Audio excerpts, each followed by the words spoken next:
நமக்கு போதுமானவராய் இருக்கிறார். ஹல்லேலூயா, ஹல்லேலூயா.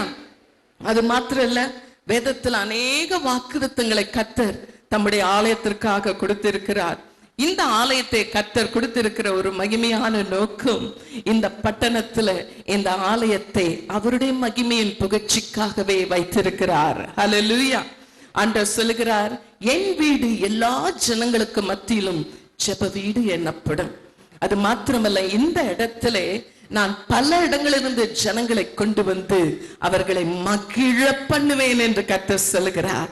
நான் நிச்சயமாய் விசுவாசிக்கிறேன், கண்ணீரோடு உள்ளே நுழைகிறவர்கள், நம்பிக்கையற்ற நிலையில உள்ளே நுழைகிறவர்கள், என்னென்ன தேவையோடு இந்த இடத்துல வந்தாலும், இந்த பகுதியில இருக்கிற ஒரே ஒரு கட்டணம் இதுதான். இந்த இடத்துலதான் தேவன் அநேகருடைய கண்ணீரை துடைப்பார், அநேகருக்கு நம்பிக்கையற்ற நிலையில நம்பிக்கையை தருவார்.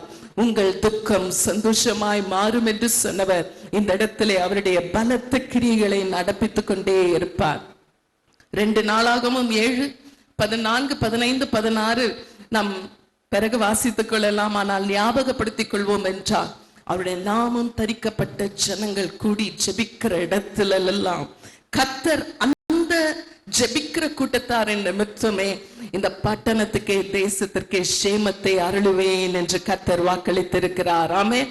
அது மாத்திரமல்ல, ஆண்டவர் சொல்றாரு, என் கண்கள் எப்பொழுதும் இங்கே இருக்கும், என் செவிகள் எப்பொழுதும் இங்கே திறக்கப்பட்டதா இருக்கும், என் கண்களும் என் இருதயமும் எப்பொழுதும் இங்கே இருக்கும் என்று கர்த்தர் சொல்லுகிறார். ஹல்லேலூயா. கரங்களை உயர்த்தி ஆண்டவருக்கு மகிமையாய் அல்லேலூயா சொல்லுவோமா? சங்கீதம் 36:8 சொல்லுகிறது, என் ஆலயத்தின் சம்பூரணத்தினால் நான் அவர்களை திருப்தி ஆக்குவேன், பேரின்ப நதியினால் அவர்கள் தாகங்களை தீர்ப்பேன் என்று கர்த்தர் சொல்லுகிறார். ஆமென், ஹல்லேலூயா. இந்த ஒரே ஒரு இடம் தான் சம்பூர்ணமான இடம். ஆமென். என்ன தேவையோ தேவ பிரசன்னத்தில் இங்க வந்து சேரும் பொழுது தேவன் நம்ம எல்லா தேவையும் சந்திக்கிற அவருடைய ஆலயம், அவருடைய பிரசன்னம் இங்கேதான் நமக்கு எல்லாம் சம்பூர்ணமாய் கிடைக்கக்கூடியதாய் இருக்கிறது. ஹல்லேலூயா, ஹல்லேலூயா. அது மாத்திரம் இல்ல, எனக்கு ரொம்ப பிடிச்ச வசனம் என்னன்னா, ஏசாயா 2ஆம் அதிகாரம் 2ஆம் வசனத்திலே சொல்லுகிறது, கடைசி நாட்களில் என் ஆலய பர்வதத்தை எல்லா பர்வதங்களை பார்க்கிலும் நான் உயரமாய் உயர்த்துவேன் என்று கர்த்தர் சொல்லுகிறார். உண்மையாவே பார்த்தீங்கன்னா அந்த பகுதியிலெல்லாம் பிரம்மாண்டமா நிக்கிற ஒரு கட்டணம் இப்ப எதுவாய் இருக்கிறது? இந்த ஆலயம் தான். கர்த்தர் எல்லா மவுண்டன்ஸ் விட, financial mountain, educational mountain, entertainment mountain, business mountain, எந்தெந்த மவுண்டன் சொல்ல முடியுமோ எல்லா மவுண்டனை விட the mountain of the Lord will be lifted high. எல்லா பர்வதங்கள் காட்டிலும் உயர உயர எழும்பிக் கொண்டிருக்கிறது கர்த்தருடைய ஆலயமாகிய பர்வதங்கள் தான். ஆமென். ஆனா நான் இன்றைக்கு ஒரு காரியத்தை ஞாபகப்படுத்த விரும்புறேன். அதை தான் கர்த்தர் எங்களுடைய ஆலய பிரதிஷ்டைக்கும் அந்த வார்த்தையை தான் சொல்லிட்டே இருந்தாரு. இதுவரை நீங்க கண்டதே பெருசு நினைக்கிறீங்க, இதுவரை நீங்க சாதித்ததே பெருசுன்றீங்க. This is nothing in comparison for what God has in store for your future. இதுவரைக்கும் நீங்க கண்டது பெருசு நினைக்கிறீங்க, ஆனா அது ஒன்றுமே இல்ல. கர்த்தர் உங்களுக்காக இதிலும் பெரிதானவைகளை செய்ய போகிறார், இதிலும் மேன்மையானவைகளை செய்ய போகிறார். யோவான் 1:50 நாத்தானுவேலுக்கு ஆண்டவர் சொன்னாரு, இதிலும் பெரிதானவைகளை காண்பாய். ஆமென். இன்றைக்கு என்னுடைய விசுவாசம் உங்களோடு கூட இணைந்து இருக்கிறது என்னவென்றால், this is nothing. இந்த இடத்துல கர்த்தர் பெரிதானவைகளை செய்ய போறாரு. அதை விட இன்னும் இந்த ஆலயமே உங்களுக்கு போதான நிலைமைக்கு வந்துவிடும். இந்த ஆலயம் பத்தல என்று சொல்லி ஒருவேளை நீங்க இன்னொரு இடத்துல வாங்குவீங்களோ தெரியாது, இங்கே வலதுபுறம் இடதுபுறம் முன்னும் பின்னும் பெரிதாக்கி கொண்டு விரிவாக்கி கொண்டு இந்த பட்டணத்தை சுதந்தரித்துக் கொண்டே இருக்க போகிறீர்கள். ஆமென், ஹல்லேலூயா.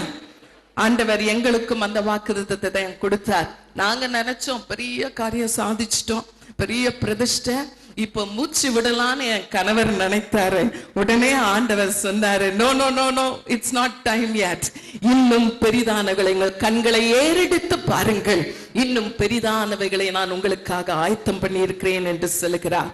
எங்கள் அருமையான ஆவிக்குரிய மகன் பாஸ்டர் கிங்ஸ்லிக்காக, அவருடைய அருமை துணைவியார் ஷீலா அவர்களுக்காக நான் கர்த்தரை அதிகமாக ஸ்தோத்திரிக்கிறேன். அவர் எங்கள் கல்லூரியில படித்தது எங்களுக்கு ஒரு பெரிய சந்தோஷம். இன்றைக்கு கர்த்தர் அவரை எவ்வளவு மகிமையாய் பயன்படுத்தி கொண்டிருக்கிறார். Is one of the best worship leader. மிக அருமையாய் பாடல்களை பாடி நல்ல நம்மை கர்த்தருடைய மகிமைக்குள் பிரசன்னத்துக்குள் வழி நடத்த கர்த்தர் அவர் பேரில் அளவில்லாத அபிஷேகம் வச்சிருக்காரு. ஆனா இன்றைக்கு நான் சொல்ல விரும்புவதெல்லாம் அது ஒன்றுமே இல்லை. இந்த மகனை கொண்டு கர்த்தர் இன்னும் பெரிய காரியங்களை செய்ய போகிறார். சின்னவன் ஆயிரமும் சிறியவன் பலத்த சாதியாய் மாறுவான். ஆமென். கர்த்தர் தொடர்ந்து அவரையும் அவருடைய மனைவி அழகான 3 பிள்ளைகளையும் ஆசீர்வதித்து இந்த இடத்திலே கர்த்தர் அவர்களை வல்லமையாய் பயன்படுத்துவாராக.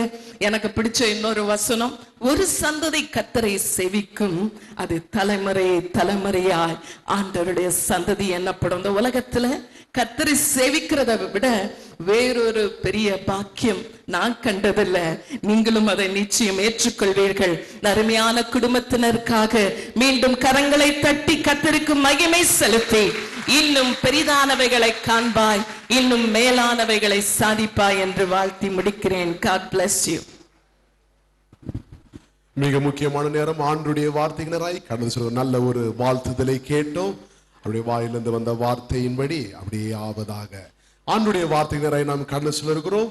பின்பதாக அவரே அருமையான போதகர் அவர்களே, அப்போஸ்தலர் அவர்கள் கடைசி ஜெபித்து ஆசீர்வாதம் கூறுவார்கள். பின்பதாக உங்களுக்கு ஆகாரம் உங்களுக்கு கீழே இருக்கிறது. முதலாவது மற்ற சபையிலிருந்து வந்த விசுவாசிகள் போதகர்கள் நீங்கள் சாப்பிடுங்கள். பின்பதாக இந்த ஸ்தல சபையின் விசுவாசிகள் நீங்கள் சாப்பிடலாம். ஆண்டவர்களை ஆசீர்வதிப்பாராக. இப்பொழுது ஆண்டுடைய வார்த்தையை நாம் கடைசியா நாம் கேட்க இருக்கிறோம். அருமையான அப்போஸ்தலர் டேவிட் பிராசம் ஐயா அவர்கள் ஐபிஎஸ் ஸ்தாபனம் மிக விரைவிலே வளர்ந்து கொண்டிருக்கக்கூடிய ஒரு மிகப்பெரிய ஒரு ஸ்தாபனமாய் இருக்கிறது. சுமார் 500 சபைகளுக்கு மேலாக இந்தியா நேபாள் பகுதிகளிலே கர்த்தருடைய ஊழியக்காரர்கள் ஊழியங்களை செய்து கொண்டிருக்கிறார்கள். வட இந்தியாவில் அநேக மிஷனரிகளை அனுப்பி கொண்டிருக்கிறார்கள். கோயம்புத்தூர் பட்டணத்திலே ஒரு மிக பிரமாதமான ஒரு ஆலயத்தை கட்டி அந்த சபையிலே ஒரு போதகராய் இருக்கிறார். இந்த ஐபிஎஸ் ஸ்தாபனத்தின் பிரசிடென்டாக இருந்து அநேக ஊழியரை நடத்தி கொண்டிருக்கிற அருமையான பாஸ்டர் ரெவரண்ட் டாக்டர் அப்போஸ்தலர் டேவிட் பிராசம் இந்த காலையிலே வந்திருப்பது மிகுந்த சந்தோஷம். அவர் மூலமாய் கர்த்தருடைய வார்த்தையை நாம் கேட்போம். கரங்களை தட்டி அவரை வாழ்த்தி வரவேற்போம். ஆண்டுடைய வார்த்தை தாய்.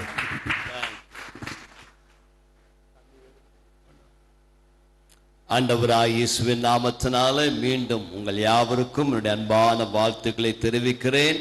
இந்த நாளில் நம்முடைய ஐபிஏ ஆலயத்தை திறந்து வைத்து பிரதிஷ்டை செய்வதிலே மிகுந்த மகிழ்ச்சி அடைகிறேன். இது ஆண்டவர் நம்முடைய ஐபிஏ சபைக்கு திருச்சியிலே 2வது விரிவாக்கமாக இந்த நல்ல சபை கொடுத்திருப்பதற்காக நான் கர்த்தரை ஸ்தோத்திரிக்கிறேன். என்னுடைய அருமையான துணைவியார் சொன்னது போல பாஸ்டர் இன்பராஜ் அவர்கள் 26 ஆண்டுகளாக இந்த பட்டணத்திலே கர்த்தருடைய ஊழியத்துக்காக தன்னை அர்ப்பணித்து நல்ல தியாகத்தோடு சிறந்த ஒரு ஊழியத்தை செய்திருக்கிறார்கள். அவரும் அவருடைய மனைவியும் எவ்வளவோ பாடுகள் கண்ணிகள் மத்தியில் கர்த்தருடைய மகிமையான இந்த ஊழியத்தை செய்தது மிக பாராட்டத்தக்க ஒரு காரியம். 86வது ஆண்டு நம்புகிறேன். நாங்கள் இந்த பட்டணத்திலே ஒரு குரூசைட் கூட்டத்தை நடத்த வந்திருந்தோம். அருமையான சௌர் வல்லபாய் அவர்கள் மிக அழகாக YMCA அந்த ரயில்வே கிரவுண்ட் மைதானத்தில் ஒரு நல்ல கூட்டத்தை ஒழுங்குபடுத்தியிருந்தார்கள். அப்பொழுது மன்னார்புரத்தில் ஒரு சிறிய வீட்டில் ஐபிஏ ஆலயத்தை துவங்கினோம். ஆனால் ஆண்டுடைய வார்த்தை சொல்லுகிறது, அற்பமான ஆரம்பத்தினாலே யார் அசட்டை பண்ணலாம். ஆரம்பம் அற்பமாக இருந்தாலும் முடிவு சம்பூர்ணமாக இருக்கும். கர்த்தர் அபதமாய் ஐபிஏ ஊழியங்களை வளர செய்தார். பிறகு ஆண்டவர் அவளுக்கு எலக்ட்ரிசிட்டி போர்டே ஒரு நல்ல அழகான ஹாலை கட்டி கொடுத்தாங்க. அதில் அவர்கள் கர்த்தரை ஆராதித்து வந்தார்கள்.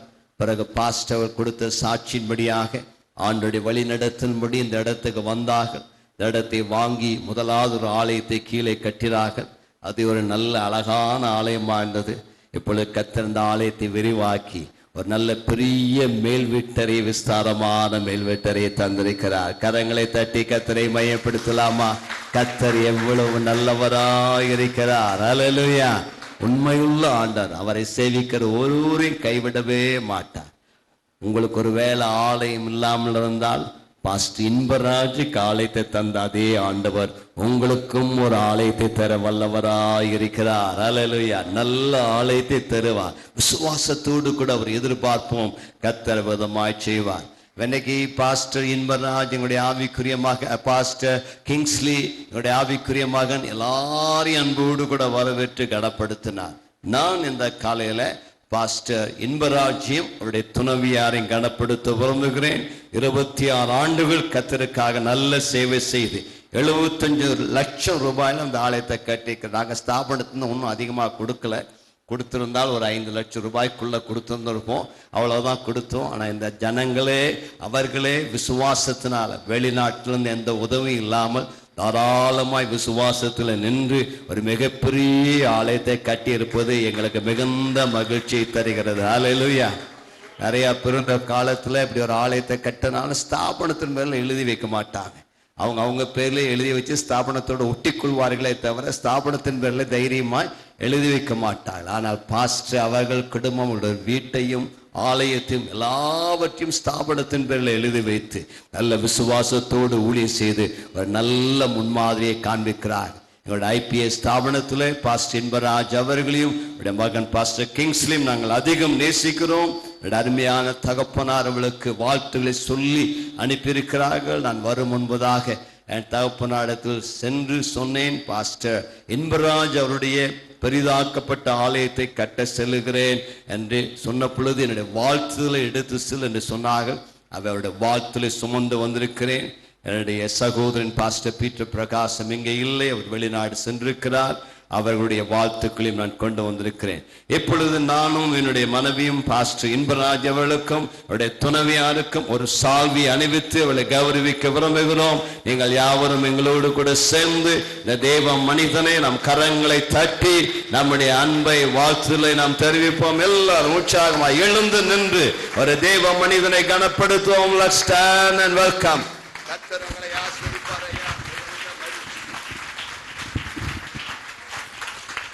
God bless. Amen.